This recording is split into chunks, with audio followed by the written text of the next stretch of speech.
we've decided to go back to basics and utilize the fact I have been named Archbishop of the Detroitized to marry people and further diversify my young streams. I quickly position myself by the section of the 313 dubbed the bigger Vegas to facilitate both those who wish to elope me. To be completely honest, to get the business of those who are so drunk or how they get married for a laugh. My first immediate customer is Bertha. Bertha has recently been spending some time with a king pigeon named Samuel, and she seems sweet on him. However, in spite of my desire to see Bertha happy, I will be honest, I think Samuel is a punk. He seems far more interested in a ready access to birdseed than he is in her, so I decline a request to with the pair. Sidebar, my pigeon is ain't as fluent as I like, so I'm kind of intuiting this from the series that Goose Bertha makes as she roosts next to Samuel, however, and my refusal to with the pair she takes off. So I think I've got the gist. Guess I'm temporarily down to sat-nav. Doubtless Bertha will come around once she realizes Samuel simply isn't a good match for her. She deserves so much better, and she's a strong, intelligent, and beautiful bird, so I have no doubt she'll find the deal bird for her very soon. Anyway, a pair of humans walk up to me, a man and a woman, and honestly, in all the fuss with Bertha, I completely forgot I was sitting in a store with a sign crudely drawn that said, "Wedding's $50." The pair are drunk, but very insistent I marry them, so I run through the necessary words to join them in matrimony. Unfortunately, they didn't like that I kept calling their wedding a sex ritual, despite my reasonably pointing out that was well, it was in the most traditional sense, and asking the man if he knew what the term consummating the marriage meant. We argued back and forth for a while, and eventually I agreed with the provision of a further $50 to use the term lawfully wed rather than the proper term of facilitating the sex ritual. I make sure to accompany the phrase lawfully wed with the plentiful accompaniment of a quotey tongue. But the couple are too busy engaging in what looks like an attempt to simultaneously swallow one another's tongues to notice. But once sex ritual successfully conducted, the opportunity to cover another quickly came upon me.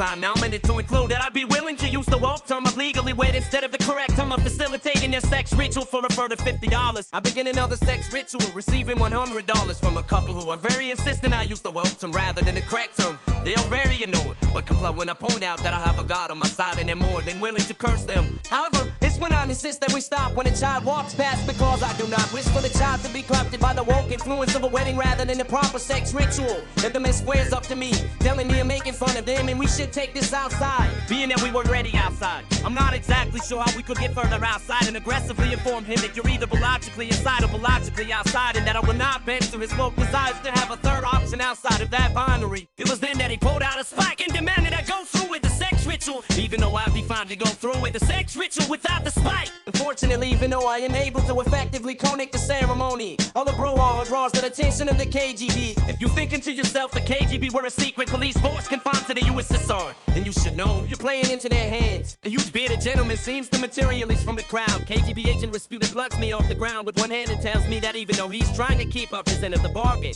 if I keep drawing attention to myself like this, especially with the rise of a powerful cult on me, he can't keep the KGB on my back. I'm about to tell him I'm willing to move on when he says he'll make it with my while. He looks about him suspiciously, then he hands me a packet of birdseed. The dog throwing a can of Milwaukee's best. I would have been willing to move on without the packet of birdseed. The dog throwing a can of Milwaukee's best, but I'm not gonna look and get forced in the mouth. All in all, I chalk this one up as a win.